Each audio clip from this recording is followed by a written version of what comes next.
Bueno, yo le había dicho este título que le puse yo, soy un titulero populista soy, que digo la Asamblea de Neuronas. ¿Cómo le va, Santiago, Federico Andajasi y Fernando? Un gustazo que estén aquí. Lo tomo como una alusión personal maleducada al tamaño de mi cabeza, lo de Asamblea de Neuronas. Asamblea de Neuronas. Está muy bien eso. Bueno, la primera pregunta que le quiero hacer a los tres es, Santiago, Federico y Fernando, de lo que han visto hasta ahora, estos 2 meses, ¿qué es lo que más le ha gustado del gobierno de Cambiemos y qué es lo que menos le ha gustado? ¿Qué cosas dicen, bueno, esto es una señal importante y hoy me hizo un poquito de ruido? A mí lo que me ha interesado más es el esfuerzo por reconstruir la vida institucional del país. Devolverle a las instituciones significación republicana, darle independencia a la justicia, devolverle a la institución, a la entidad, digamos así, de la investidura presidencial, significación democrática, terminar con el verticalismo en la concepción de la organización del Estado, terminar con el prebendarismo, sin abandonar a la buena de Dios a los que necesitan ayuda para transitar una vida más digna y mejor. Todo ese esfuerzo me resulta auspicioso. ¿Qué es lo que me preocupa? Bueno, me preocupa fundamentalmente el hecho de que el gobierno no se vea obligado a mantener en silencio la magnitud del desbarajuste, del delito y de la delincuencia que ha heredado. Creo que lo tiene que explicitar claramente, no solo a través de medidas concretas, como puede ser terminar con los empleos truchos, claro, y mostrar que esos empleos truchos no tienen consistencia ni competencia para sostenerse lo que son, pero tiene fundamentalmente que mostrar que el país fue destruido. Fue destruido institucionalmente, ha habido robo, se ha delinquido, ha habido, digamos, encubrimientos de una magnitud ético-jurídica brutal, como el tema de Nisman.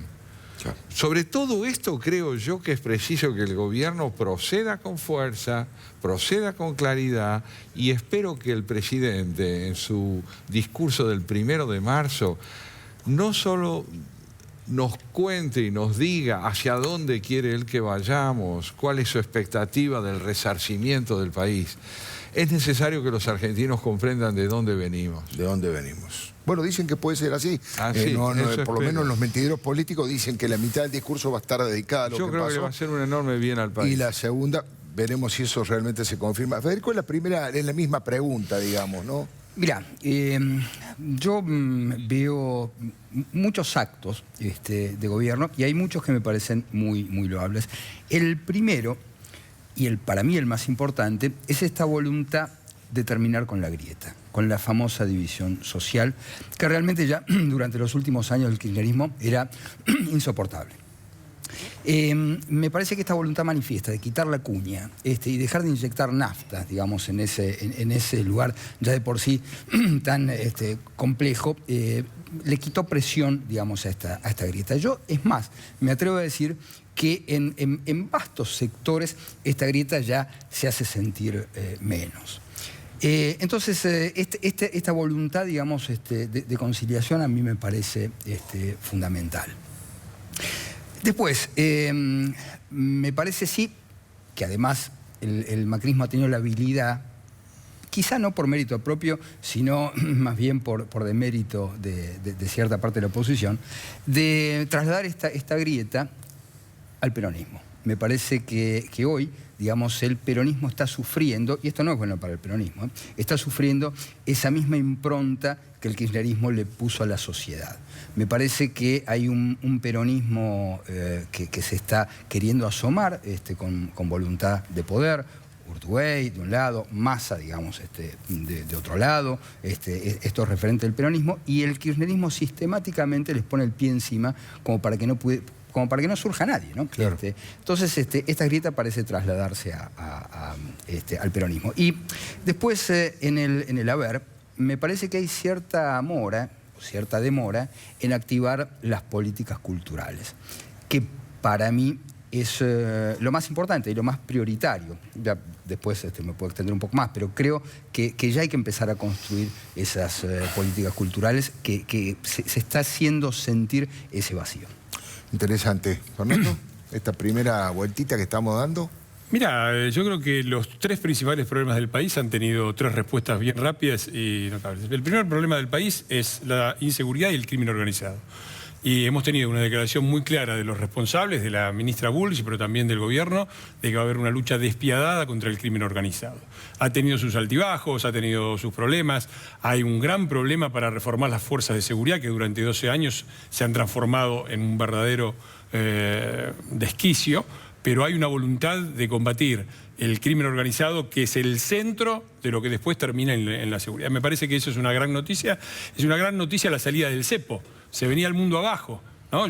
Recordemos, tengamos memoria, cuando el gobierno de la Rúa decidió no salir de la convertibilidad, se cavó su propia fosa y se preparó y se terminó la Argentina donde terminó en el 2001. Que se haya salido del cepo, a veces dicen, no hay noticias a favor de los trabajadores. Bueno, salir del cepo, volver a tener un país con una economía que puede ser dinámica, que puede crecer sin una catástrofe social, es una gran noticia para los trabajadores. Y por último también el tercer gran problema del país era el aislamiento internacional, ¿no? Una situación vergonzosa donde estábamos alineados a los chicos malos del planeta. Me parece que se han delineado políticas muy claras por parte de la canciller Malcorra y también del gobierno sobre cómo salir de esto, hacia dónde ir. La última noticia que recibo es que viene Renzi, es decir, viene el presidente del concilio. Y François Hollande también, François Hollande también, e inmediatamente Macri a ver a Obama, ¿no? Exactamente, bueno, es claramente el camino que tiene que transitar la Argentina. En un mundo globalizado, la política exterior es la principal de las políticas. Si no se entiende esto, si no se entiende dónde se inserta el país políticamente, si no se entiende dónde se inserta económicamente, es imposible tener un desarrollo interno. Y lo malo, yo te pondría un punto, yo no estoy de acuerdo con la urbanización de villas, me van a abuchear, pero yo no estoy de acuerdo. Yo creo que una villa aún urbanizada, en las mejores situaciones, sigue siendo una villa, sigue siendo un elemento de discriminación. Yo creo que hay que pensar, sobre todo ahora, que cambiemos y el PRO gobiernan la nación, la ciudad y la provincia. Yo quisiera ver un gran plan a largo plazo de reestructuración de la ciudad de Buenos Aires y de los territorios linderos. Pienso en donde yo me crié, en Avellaneda, que piense que la gran frontera de crecimiento de Buenos Aires, para mí, es su costa. Si vos agarrás, Alfredo, seguís toda la costa del Río de la Plata de la ciudad de Buenos Aires, seguís el Riachuelo, vos tenés una franja de 2 a 3 kilómetros poblada de la nada. Es decir, con territorios de altísimo valor inmobiliario, muy cerca de los puntos más importantes. Claro.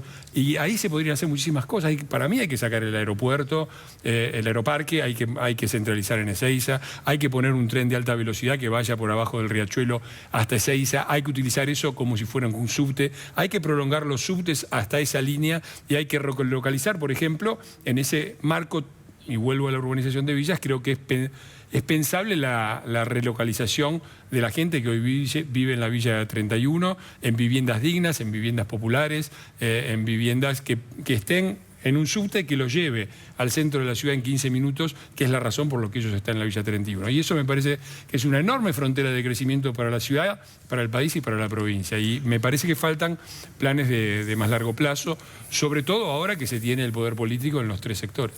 Bueno, ya de arranque han planteado cada uno puntitas para ir tirando que vale la pena profundizarla. Santiago había planteado una, pero arranco por vos para que después demos la vuelta al revés.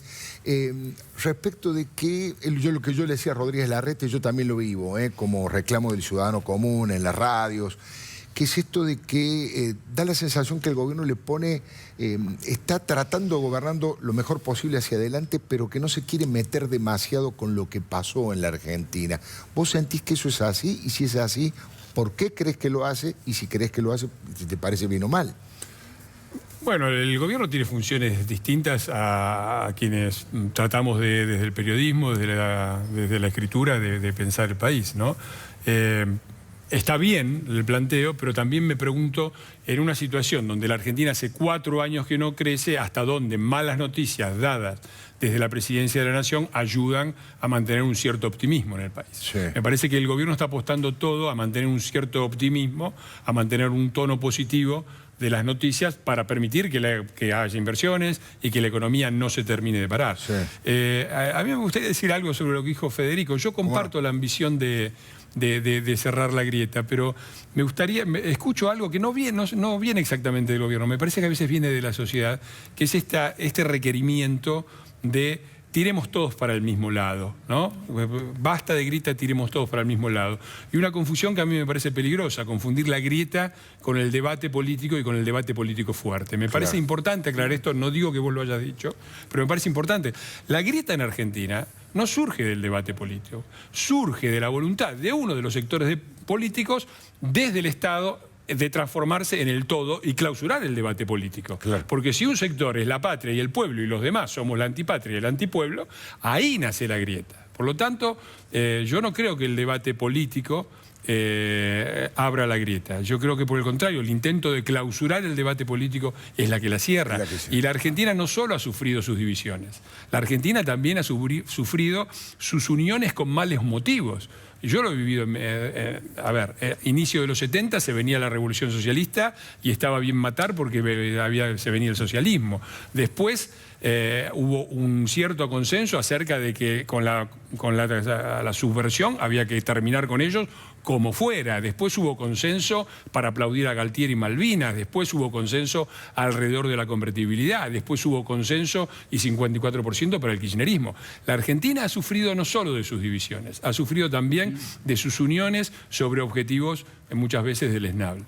Qué interesante. Bueno, Federico, las dos cosas, entonces te pregunto, lo que planteaba Santiago respecto de si el gobierno no debería tener una presencia más fuerte, aunque sea dar malas noticias.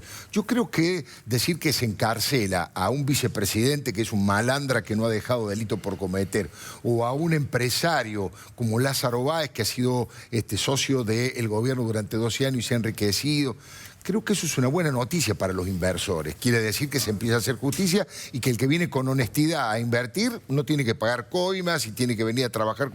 Pero bueno, pero es interesante debatirlo porque hay un sector del gobierno que sostiene lo que dice Fernando, que no quiere atosigar de malas noticias vinculadas a la corrupción. Y la otra, lo que ha comentado de lo de la grieta, me parece interesantísimo. Es que estamos hablando todos de lo mismo. Sí. Es el mismo tema.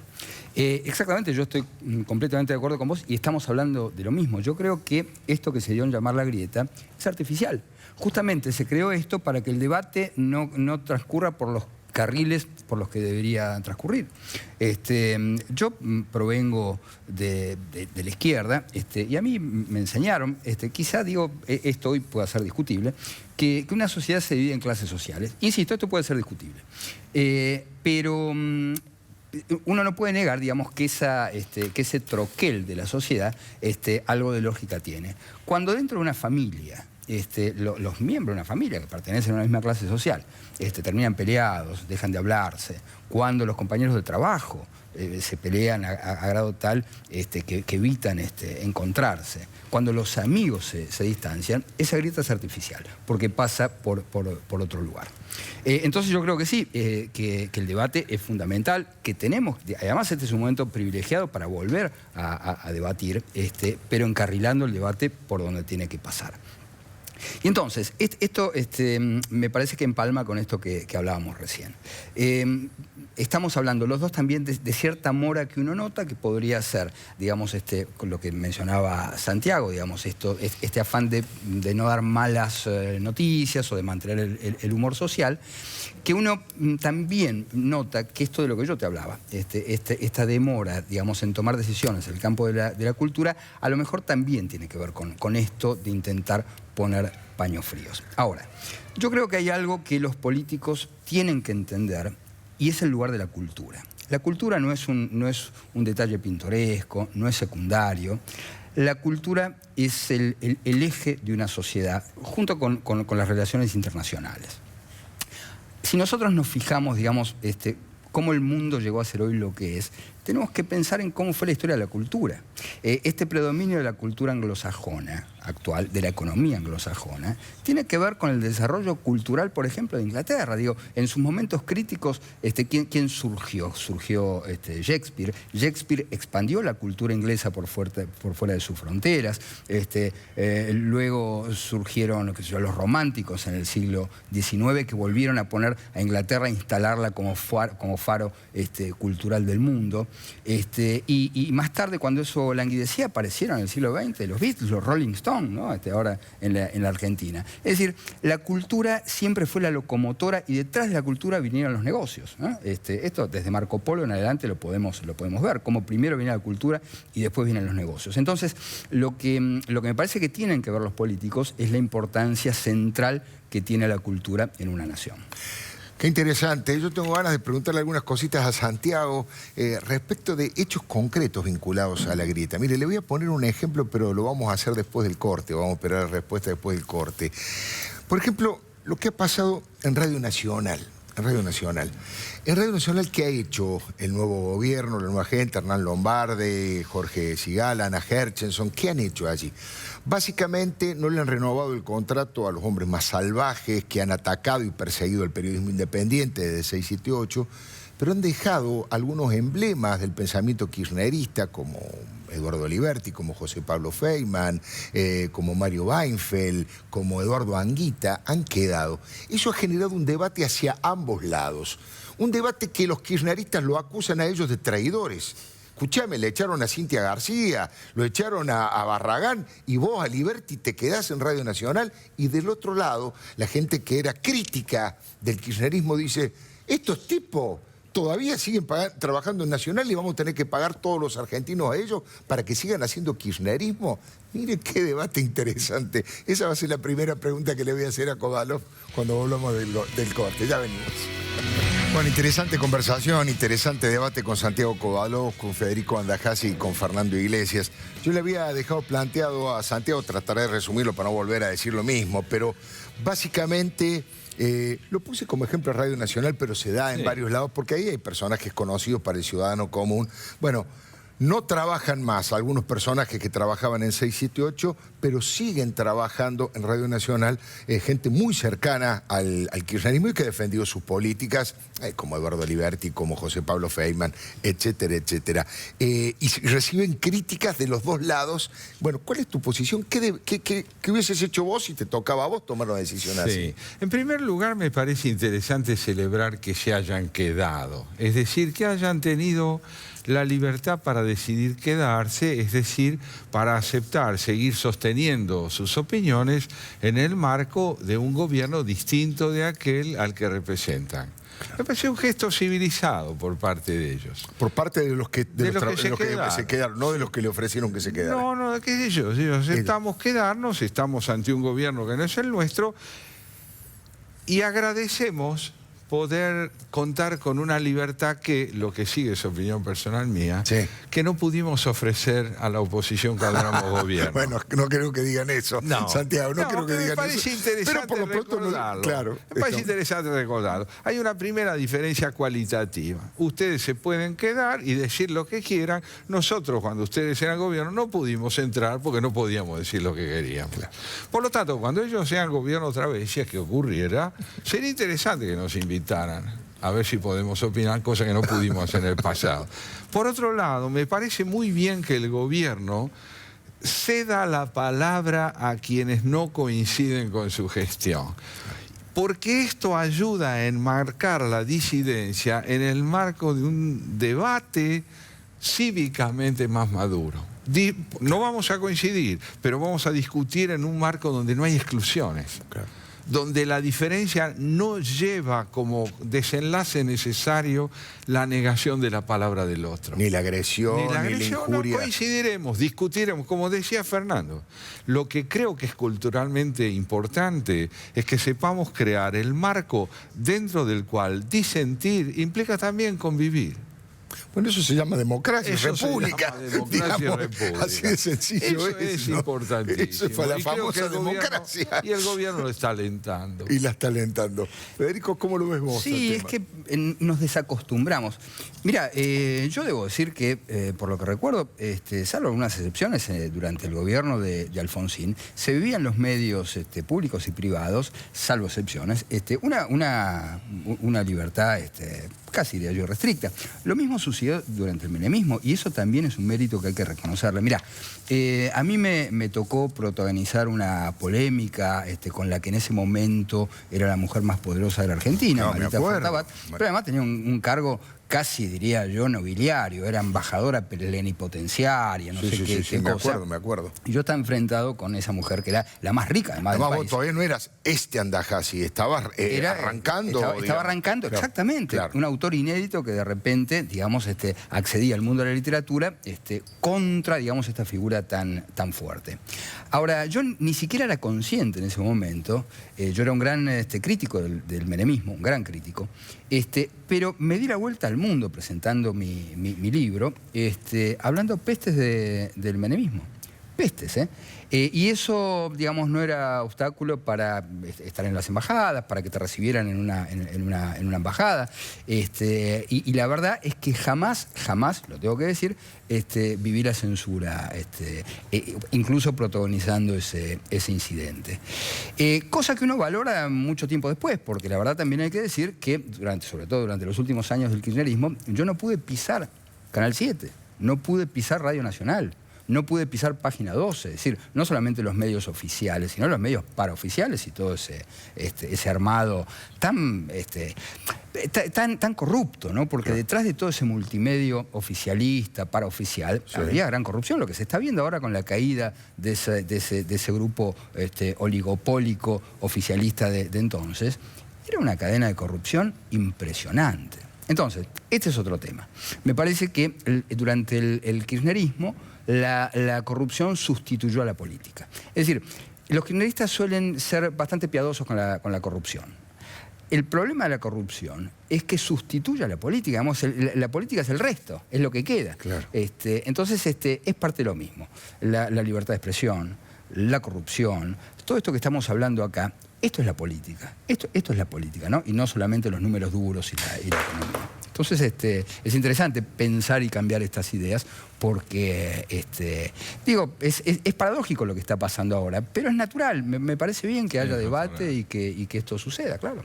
Fernando, sobre este tema específico de ceder la palabra, como decía Santiago, o marcar, digamos, algún costo político para aquellos que no tuvieron la misma actitud con el resto de la mirada independiente u opositora. Digamos primero lo elemental. Acá durante 12 años hubo listas negras y lo que es peor, no había siquiera necesidad de listas negras porque no hacía falta que le mandaran un memo al director de Canal 7 para que Santiago Kovadlov no fuera contratado. Ya sabían a quién podían contratar y a quién no. Eso es peor que las listas negras. Y eso es de una gravedad enorme. Yo creo también que el kirchnerismo tiene características totalitarias. Es un totalitarismo frustrado, no han logrado llegar a sus últimas consecuencias, pero cuando uno desde la presidencia de la Nación, ante una gran victoria electoral, dice vamos por todo, la palabra todo denuncia la esencia de la idea totalitaria, que es que un determinado gobierno, un sector político, es todo el país, es toda la nación y todos los demás no merecen ni siquiera el pasaporte argentino. Dicho esto, yo creo también que muchas de esas personas que están en Radio Nacional tienen una mentalidad fuertemente autoritaria, si no totalitaria. Yo estoy absolutamente en contra con ellos, pero me alegro que puedan decirlo. Yo fuera de cámara le decía a Santiago y a Federico, tomemos el ejemplo de lo que pasó en el 55 cuando se prohibió nombrar a Perón y a Evita Perón. No se podía ni siquiera nombrar esas palabras. Esas medidas, además de ser escandalosas, de ser autoritarias, de ser soeces, o sea, de ser lo que son, además son contraproducentes porque por supuesto crean una atracción y una... Entonces, a mí me parece muy bien que esté ahí Aliberti diciendo las barbaridades que habitualmente dice Aliberti y me parece que está bien que forme parte del debate porque la Argentina tiene que darse este tipo de debate. Acá lo de la grieta, y vuelvo a eso porque me parece central, no fue un error, fue una política deliberada. Y fue una política deliberada de partir al país para esconder las verdaderas divisiones. Porque dividiendo a los del interior contra los porteños, a los morochos contra los rubios, a las pymes contra las grandes empresas, al campo contra la industria, lo que hicieron estos señores es tapar las verdaderas divisiones que existen en todo país y que son la división entre los que viven de su trabajo y los que viven del trabajo ajeno, entre los honestos y los corruptos, entre los que queremos una república y que haya respeto de las instituciones y quienes creen que en nombre de la propia ideología se puede arrasar con todo. Esas grietas, esas verdaderas grietas, son las que dividen a toda sociedad y esa es la discusión, esas son las verdaderas discusiones que yo creo que de acá para adelante tenemos que darnos los argentinos. Milagro Sala es un tema que me gustaría debatir aquí también, ¿no? Todo lo que, cómo ha sido la evolución y la involución de Milagro Sala, de luchadora social, a esta actitud que hoy está presa, hoy está detenida. Hay intelectuales de distintas partes del mundo que piden por la libertad de Milagro Sala y sin embargo el gobierno de Jujuy, que dice no haber participado, que ha sido la propia justicia jujeña que la tiene detenida, la acusa de varios delitos realmente muy graves. De esa degradación de los derechos humanos y de las luchas sociales vamos a hablar en un ratito si les parece bien. Ya venimos. Bueno, había quedado del bloque anterior la posibilidad de escuchar estas opiniones respecto de Milagro Sala, pero también podría haber puesto el ejemplo de Bonafini, porque se trata de la degradación de los luchadores sociales por un lado y de los luchadores de los derechos humanos por el otro. ¿En qué han convertido a esos dos emblemas de una época que hoy están en discusión y en debate, ¿no? Bueno, justamente creo que si hay algo que rescatar para dar inicio a esta reflexión es lo que decía Federico hace un momento, acerca de la diferencia entre política y corrupción. Claro. Me parece que hemos salido del campo de la política con el gobierno kirchnerista por distintos motivos, pero uno de los ejes que se deben tener en cuenta para comprender esa exclusión de lo político, ese divorcio de la ética, es precisamente esta idea de que la ley debe estar al servicio del poder. Claro. Si la ley está al servicio del poder sin límite, el vamos por todo al que se refería antes Fernando, entonces es posible que existan líderes que se valgan de la demanda social para convertirse en capitalistas de esas necesidades. Las capitalizan, claro, pero no en favor de su subsistencia, de su desarrollo, de la posibilidad de paliar la necesidad, sino de la instrumentación de la pobreza. Entonces, la instrumentación del dolor y la instrumentación de la pobreza han sido los signos distintivos del proceder de Eve de Bonafini y de Milagro Sala. Hacer de la pobreza y del dolor dos herramientas del propio desarrollo personal, de la propia capitalización de su protagonismo, me parece que es un signo irremediable de corrupción. Qué interesante, ¿eh? Sí, yo comparto el análisis de Santiago. Hay una sola cosa que me preocupa del tema de Milagro Sala. Por supuesto, me parece el acto más indigno, digamos, en el que puede incurrir un ser humano, es aprovecharse de la pobreza, claro, de la miseria extrema. Digo, eso está fuera de discusión. Ahora bien, me parece que hay que ser muy cuidadoso de las formas jurídicas, muy cuidadoso. La verdad es que a mí no me gustó que se la pusiera presa por una protesta social, digamos. Ese fue el motivo principal. ¿Y sabes cuál es el riesgo de esto? Que después se invalide la causa por estas cuestiones procesales. Yo no soy abogado, no las conozco, pero me parece que no hay que perder de vista estas cuestiones jurídicas. Entonces no vaya a ser que por cuestiones menores termine invalidándose el proceso. Pensemos que hay instancias, ¿no es cierto? Está el juez de la causa, pero también está la instancia de alzada y está la Corte Suprema. Entonces hay que ser muy cuidadoso con ese tema. Ahora, en cuanto al fondo de la cuestión, completamente de acuerdo, y me parece que el kirchnerismo ha hecho un uso de la pobreza realmente miserable e indigno. Pero insisto en este punto, digamos, quienes nos opusimos al encarcelamiento de Leopoldo López en Venezuela, claro, por razones políticas, la verdad es que no se puede esgrimir la protesta social como causa de cárcel. Digo, para mí esto es así. Pero en cuanto al fondo de la cuestión, insisto en este punto, lo que ha hecho, ya no Milagro Sala, digamos, Milagro Sala como instrumento del kirchnerismo no tiene precio, pero además no tiene nombre, quise decir. El precio sí tenía. El precio tenía. Pero además también con este conflicto vemos que empiezan a resurgir esos nombres que también estaban silenciados. Aparece el Perro Santillán, otra vez en escena. ¿Qué pasó todos estos años? ¿Por qué estuvo silenciada? Bueno, ahí tenemos estos casos de aprete, estos casos digamos, de violencia que han marginado gente de distintos extractos, ¿no? Entonces me parece que hay que ser muy cuidadoso en el caso Milagro Sala. ¿Fernando? Sí, bueno, yo voy a compartir la afirmación de Federico. Nadie debería ir preso por la protesta social. La pregunta es, ¿un asedio a alguna casa de gobierno es protesta social? Pues yo lo estoy viendo ahora también en la casa de gobierno, y eso, acá en Capital Federal, y me preocupa. La mitad de la Plaza de Mayo, con un acampe, en el medio, me dicen quiénes entraron, yo evidentemente no, pero con venta de artesanías y media Plaza de Mayo tomada en forma permanente. Me parece que también hay que empezar a ver eso. Digo, no es poca cosa. Digo, estamos en un país donde el último gobierno no peronista que terminó en 1928, Alvear. De ahí para adelante ningún gobierno no peronista logró terminar su mandato. Según la propia presidenta de la Nación, Alfonsín y de la Rúa fueron destituidos por un manual de saqueos y desestabilización de gobiernos peronistas, declaraciones de Cristina Kirchner. Entonces me parece que también es hora en la Argentina de establecer qué es protesta social y qué es un deliberado, rodear una casa de gobierno, sitiarla con la excusa del acampe. Yo no sé si...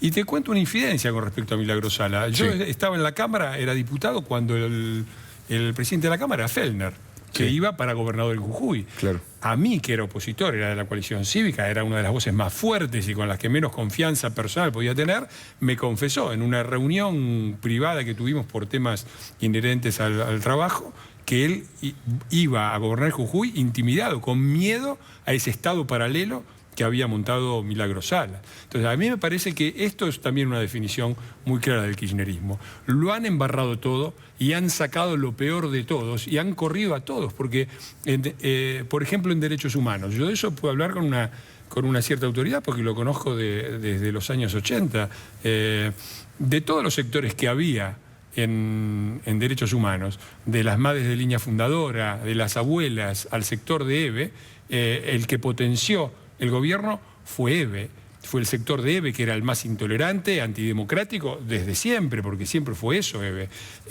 Y no solo logró eso, sino que logró correr a las abuelas de Plaza de Mayo, por suerte no a línea fundadora o poco, a la posición de EVE. Entonces, este gobierno ha tenido una característica que es potenciar lo peor de todo lo que ha habido en la Argentina. La violencia política, la grieta entendida no como el debate político, sino como la imposibilidad del debate político sin caer en el agravio ni en el insulto. Han potenciado, por un lado, el cinismo, ¿no? Y el fanatismo. Era imposible discutir con ellos. Era imposible porque vos arrancaba, por ejemplo, hablando el fanático. Y te decía, nosotros estamos haciendo la revolución social de la redistribución de la riqueza y bla, bla, bla. Y vos le decías, pero mirá, que tu gobierno, hay más pobres que en la década del 90 y tu gobierno se llenó los bolsillos. Y ahí viraban rápidamente al cinismo y te decían, bueno, papá, para hacer política se necesita guita. Entonces, este viraje entre lo cínico y lo fanático ha potenciado las peores características de la sociedad argentina.